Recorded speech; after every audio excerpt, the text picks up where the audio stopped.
Frankie, talk to me about Ethereum. Let's switch over to the queen of altcoins, right? What's Ethereum like right now? Where is it at? Is it holding up strong? We've seen it hold up strong before against Bitcoin's drops. Could it lead a rally, a charge, or is Ethereum just barely holding on? Yeah, for sure. Yeah, let me go ahead and pull up the Ethereum chart real quick. And yeah, real quick, I do just real quickly back to what Army was just saying. Some of the levels he pointed out are extremely interesting to me.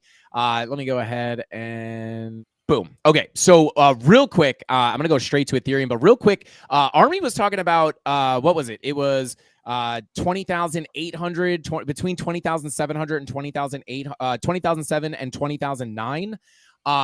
That is an extremely interesting level to me. Not only does it come right in with a spider line that I have on my chart, like literally, I mean, depending on where you hit this trends upwards slightly, but it really comes in between about like 27.5 and 27.9. And these are typically extremely strong levels of support, as you can see from right here. But not only that, if you actually pull your, pull your Fibonacci from your absolute low all the way up to the high of about 31K, we actually have the golden pocket of this entire move to the upside coming in right around that level as well, where 20,900 is coming in right at the bottom of that golden pocket. So I just had to say that because he's looking at the exact same levels, but looking at completely different things. So I just wanted to say my TA points to those exact levels as well. And I'm looking at completely different stuff. So very, very interesting levels right there. Let's go, Frankie. Yeah, absolutely, man. I was watching him do that, and I was like, man, I got these exact levels, and he's not even looking at the same stuff I'm looking at, which, I always, anytime something like that happens, is like, that is why I like TA. Like, TA is the coolest thing to me. But taking a look at Ethereum, we actually have some interesting stuff here.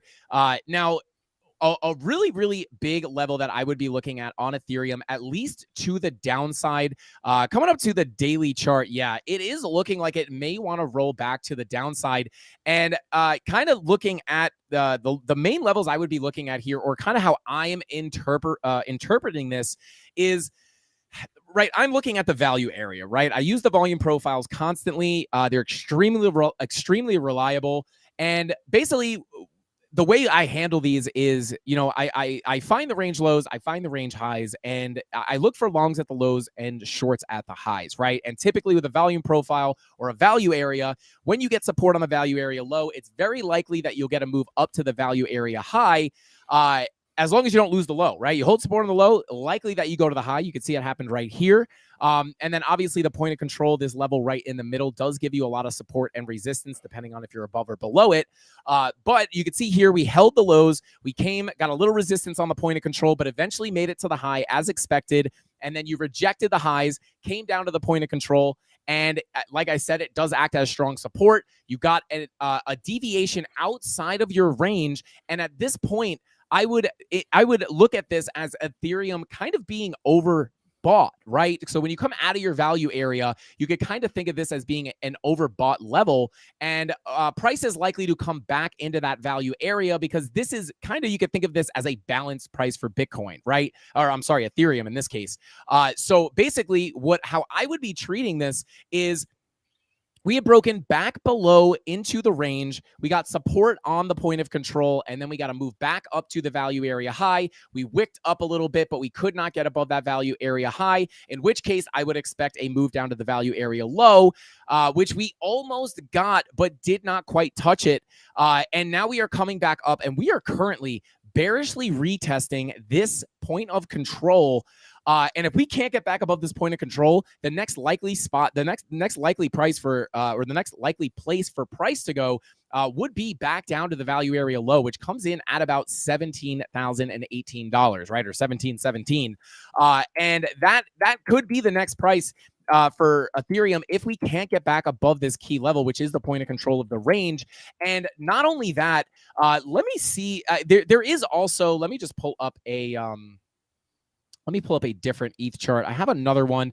So this is a little bit cleaner, but you could see we also somewhat have, we have somewhat, if you use TradingView has this really cool feature if you go into patterns where it will actually find head and shoulders for you or any kind of trading pattern. Now, I'm not a big pattern trader, but I forget where it is, but it'll kind of auto detect head and shoulders. But we do kind of have a head and shoulders here as well on Ethereum, just like we do on Bitcoin. I kind of wanted to show off this tool. It's completely free on TradingView. It's really cool.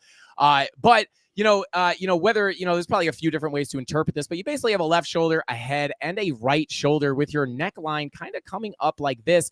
Very, very, very, very similar to Bitcoin. And again, I don't typically trade patterns very heavily. I do pay attention to them. I just don't trade solely based off of them. I just don't think it's the highest. I don't think it gives you the highest probability by just looking at that, but I definitely take them into account. And a head and shoulders is definitely a bearish pattern. But if I were to trade this pattern just by itself, I would wait for a breakdown of that pattern, which we did get, and I would wait for the bearish retest of the neckline, which we did wind up getting.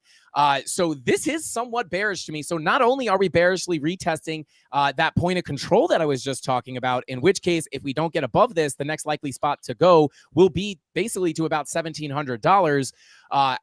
But we also have the bearish retest of this head and shoulders, which essentially, if this head and shoulders plays out, the best entry for that short it would be basically the bearish retest of that neckline, which we are essentially already got. So if we are going to see, Ethereum start to come down here, which again, looking at the daily time frame, we do have money flow coming out. We have the VWAP coming towards that zero line, looking for a red dot.